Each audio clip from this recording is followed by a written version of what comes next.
کہ محبت اہل بیت جو ہے جس کے لیے نصیب ہو اس کے لیے سب کچھ ہے، اس کے آگے کچھ نہیں ہے۔ تو اللہ تعالیٰ کے بارگاہ میں ہم یہی دعا کرتے ہیں کہ یہی محبت جو ہے تازہ میں مرگ ہمارے دلوں میں باقی رہے اور حشر میں بھی باقی رہے، اور انشاءاللہ اللہ تبارک و تعالیٰ کی بارگاہ میں ہم سب یہی دعا کرتے ہیں کہ تمام مسلمان عالم کو حقیقت اہل بیت، معرفت اہل بیت نصیب ہو اور انشاءاللہ اس در پر جھکے، کیونکہ یہی گھرانہ ہے جو اللہ تبارک و تعالیٰ نے بنی نوع بشر کی ہدایت کے لیے اس دنیا میں جو ہے ان کو محفوظ فرمایا۔ یہی در اہل بیت ہے، اسی در اہل بیت سے ہمیں سب کچھ ملا ہے، اور انشاءاللہ یہی در اہل بیت سے ہم نے سب کچھ لے کر جانا ہے ہونے کے لیے، بس سب کچھ ہونے کے لیے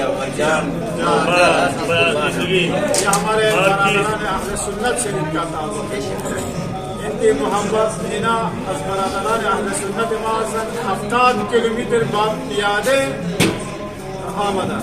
الان میگفتن که مثلا در قدمهاشون مثلا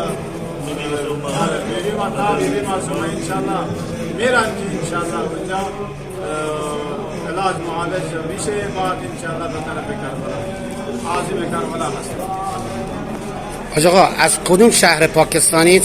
پاکستانی از گجرانوالا ایالت پنجاب، از ایالت پنجاب آمدن شهر گجرانوالا. گجرانوالا.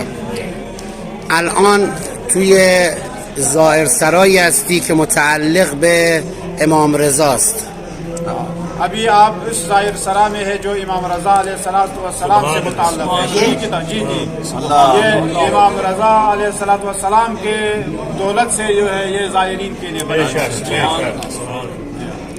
چه حسی دارید الان اینجا هستید؟ ابھی آپ یہاں پر ہے تو آپ کو کیا احساس ہو رہا ہے، کیا محسوس کرتے ہیں آپ؟ امن و امان محسوس کرتے ہیں؟ سکون روحانی جسمانی سکون قلب، سکون قلب رما یعنی سکون روحانی و سکون جسمانی رما اینجا احساس میکنه انشاءاللہ۔ آپ نے وہ دیا ہوا ہے نا ہمیں مسافر خانہ، ہمیں اس سے زیادہ بہتر یہ جگہ لگ رہے ہیں۔ میگن که برای ما از اون اتاقهای